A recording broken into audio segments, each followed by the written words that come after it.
जय श्री कृष्ण में प्रियांशा। आज हम 84 वैष्णवों की वार्ता से कृष्णदासी जी, जो कि नित्य लीला में श्री स्वामिनी जी की अंतरंगिनी सखी हैं ब्रजमंगला, उनके परिचय का सेकेंड पार्ट सुनेंगे। तो जो ये कृष्णदासी जी थी, ये 10 वर्ष तक हरिवंश पाठक जी के घर में ही रही।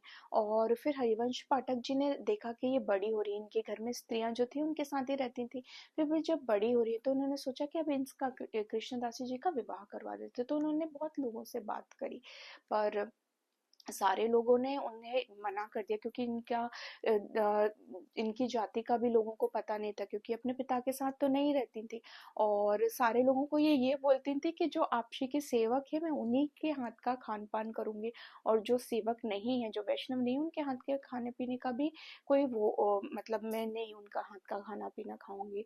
तब जब फिर हरिवंश पाठक जी ने इनसे ही पूछा कि अब तुम्हारी क्या मर्यादा है, अब तुम्हारे लिए क्या कर्तव्य है, तुम हमको बताओ, क्योंकि अगर थोड़े दिन बाद तो तुम तरुण हो जाओगे, और एक कुंवारी कन्या को घर में रखना ये ठीक नहीं है। तब इन्होंने खुद ने बोला कि मैं तो आपशी की सेविका हूँ, महाप्रभु की सेविका हूँ, तो आप मुझे आड़ेल में आपशी महाप्रभु वल्लभाचार्य के घर में ही छोड़ दीजिए।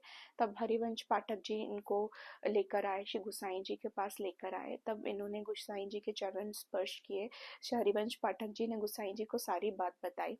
फिर इन्होंने श्री गुसाई जी से कहा कि मैं तो आपशी की सेविका हूँ और आपके चरण कमल के सिवा मेरा कोई आश्रय नहीं है। इस पर गुसाई जी बड़े प्रसन्न हुए, और फिर हरिवंश पाठक जी इनको वहीं पे गुसाई जी के पास ही छोड़ गए। श्री रुक्मिणी बहू जी की ये सेवा में लग गई, और थोड़े ही काल में इन्होंने सबको बड़ा प्रसन्न कर लिया। और ये इतनी कृपा पात्र हो गई गुसाई जी की और सारे घर वालों की, कि सारे लोग इनकी मर्जी पूछते थे कि क्या करें क्या ना करें। तो यहाँ पे सीखने की बात ये है कि कभी ऐसा होता है कि हम पे कोई विपत्ति आ जाती है और हमारे आसपास कोई नहीं रहता, उस समय कोई बोल देता कि अरे निराश्रित हो गए। तो निराश्रित कभी कोई नहीं होता। ये जब ये 5 साल की थी तब भी श्रीनाथ जी की कृपा से ही इनको आपश्री मिले, और आपशी ने इन्हें नाम निवेदन किया। तो किसी भी कंडीशन में कोई भी जीव, देवी, साधारण जीव या कोई भी जीव, कभी कोई निराश्रित नहीं होता, क्योंकि हम सब जो भी इंसान है या जानवर भी कोई है, वो सिर्फ और सिर्फ श्रीनाथ जी के आश्रित है।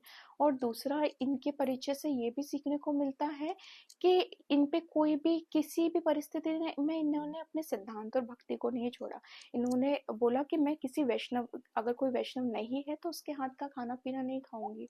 और आखिरी में भी जब हरिवंश पाठक जी का घर भी छोड़ने की बात आ गई, तभी भी उन्होंने बोला कि मुझे गुसाई जी के घर छोड़ दो। इन्हें कभी भी कोई ऐसा रास्ता नहीं लिया जिससे इनके सिद्धांत या इनकी कोई कृष्ण भक्ति में कोई बाधा है। जय श्री कृष्ण। श्री वल्लभाधीश की जय।